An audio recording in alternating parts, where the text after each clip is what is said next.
Welcome all to our elevation of the turkey place card. My name's Jahnna with the Anderson County Library, and I welcome you to our little session today on such a rainy, cold day. First day of fall, feels like, finally.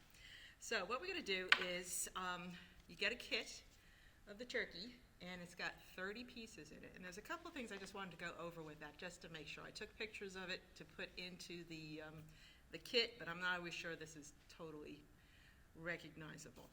The first thing is when you attach the little piece on the back of the turkey is there are two little fold marks, and one creates a smaller rectangle and one creates a larger rectangle.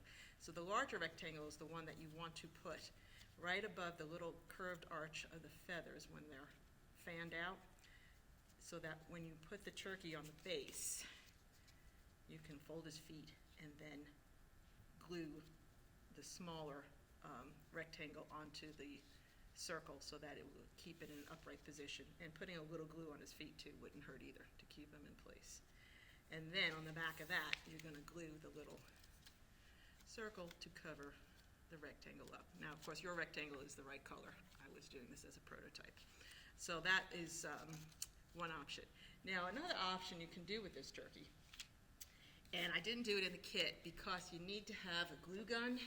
If you have a glue gun at home, this is a fabulous tool.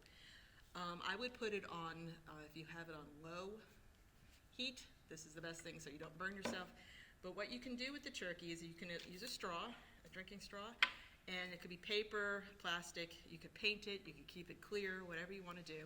And you would measure from the base of the turkey, because you're going to hot glue this part of the straw into the base of the turkey, and then have it long enough so that you could hot glue the base of the straw so that the turkey could be standing up if you so chose to do it that way.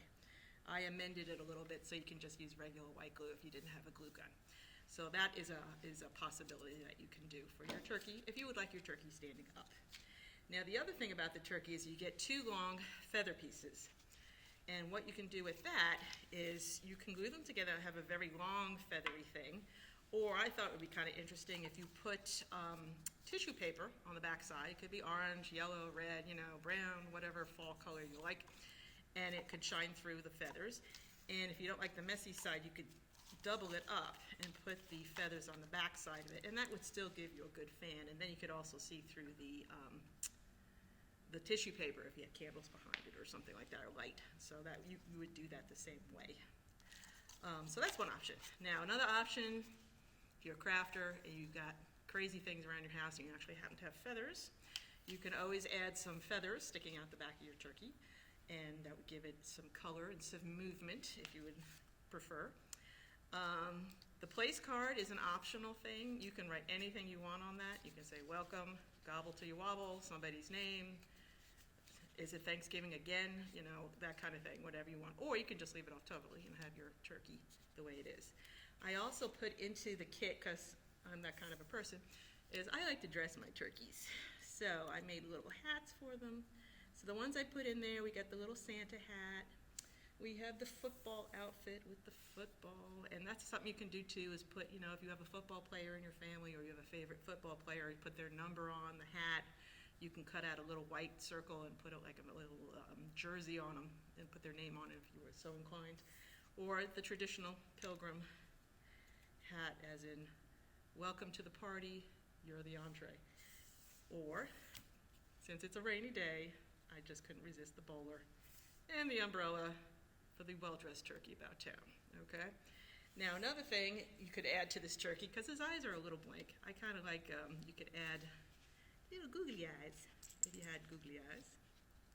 Of course, that also gives you the effect of, what, dinner? What the heck? So you can glue two little googly eyes on if you had googly eyes for your turkey. Another thing is I took a little piece of paper and I cut it into a fringe, and I cut them in half. I don't know if you can see this too well, but I have false eyelashes. So I could glue them on and make my turkey a little fancier with some eyelashes if I were so inclined. So there's all kinds of things you can do to your turkey if you would like. So let's see if there's anything else here that I thought would be cool. Glitter. Glitter is always a good answer. You can glitter to your heart's content on this. Make other hats for it. Could do sequins, like a sequin on each of the little yellow feathers. You could rhinestones, whatever you would care to do to your turkey. So, does anybody have any questions about or any suggestions of what you might want to do to the turkey? And he could be, also I was thinking it would be kind of cool if you passed him around and whoever has the turkey has to say what they're thankful for that year, and then they pass the turkey on to the next person. So it could be kind of like a, what is that, the Indians do with the Native Americans? They have the speaking stick and they pass it around. I think that's a thing. But we have the speaking turkey, so I think that would be kind of cool too, to have an interactive aspect to the turkey. So that's what I got for you today. I hope you enjoy your turkey and you'll have a wonderful holiday, and we'll see you back for the Putz House in 2 weeks. You all take care. Bye.